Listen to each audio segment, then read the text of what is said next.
The day I buried my husband, I didn't cry in front of anyone. Not because I didn't love him, but because I had just heard his final whisper.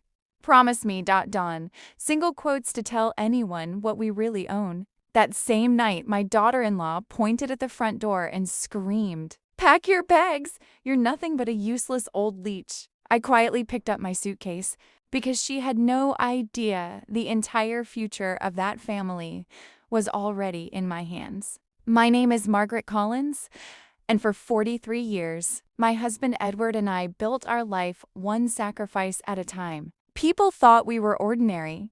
We lived in the same modest home. We drove an old car. We never showed off. What nobody knew was that Edward had quietly become one of the smartest real estate investors in New York decades earlier. While everyone chased luxury, he bought forgotten buildings and held on to them. One of those buildings eventually became a skyscraper worth tens of millions of dollars. But it wasn't in his name. It was legally registered under mine. Even our only son, Daniel, never knew. Edward always believed money changes people. Sadly, he was right. The funeral was heartbreaking. Friends cried. Neighbors hugged me. My son barely looked at me. His wife, Vanessa, spent more time asking lawyers when the estate meeting would happen than comforting her grieving family. I remembered, but I stayed silent. That evening, after everyone left, Vanessa walked into my room carrying 2 empty suitcases. Without even pretending to care, she tossed them onto my bed. "We need this room for the baby." I looked at her quietly. She crossed her arms. "You've lived long enough. It's time to stop depending on us." I whispered. This was my husband's house.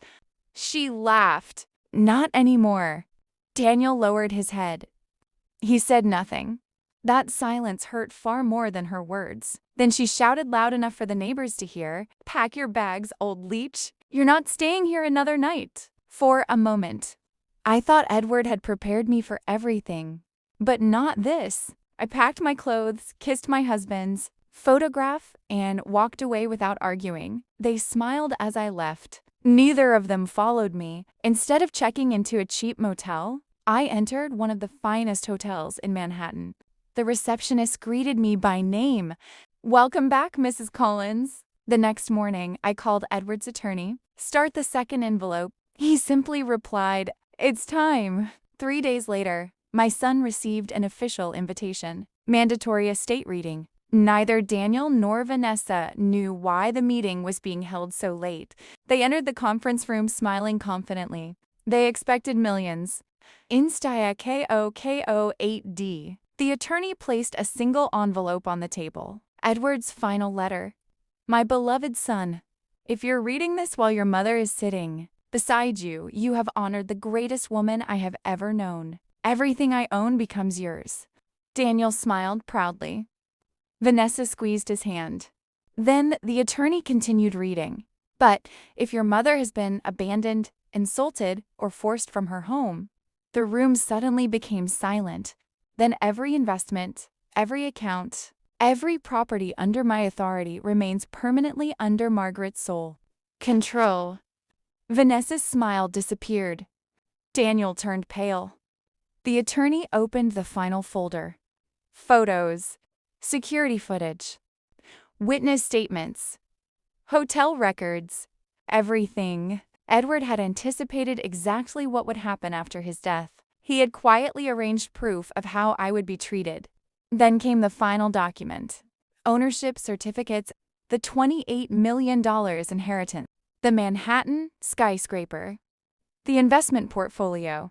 Everything already belonged to me, legally, irrevocably. Vanessa stood up. "There has to be some mistake." "There isn't," the attorney replied. Daniel looked at me with tears in his eyes. "Mom, please." For the first time since the funeral, he finally called me Mom. Over the following weeks, phone calls never stopped. Apologies arrived. Flowers. Letters. Even neighbors asked me to forgive them. But betrayal has a price.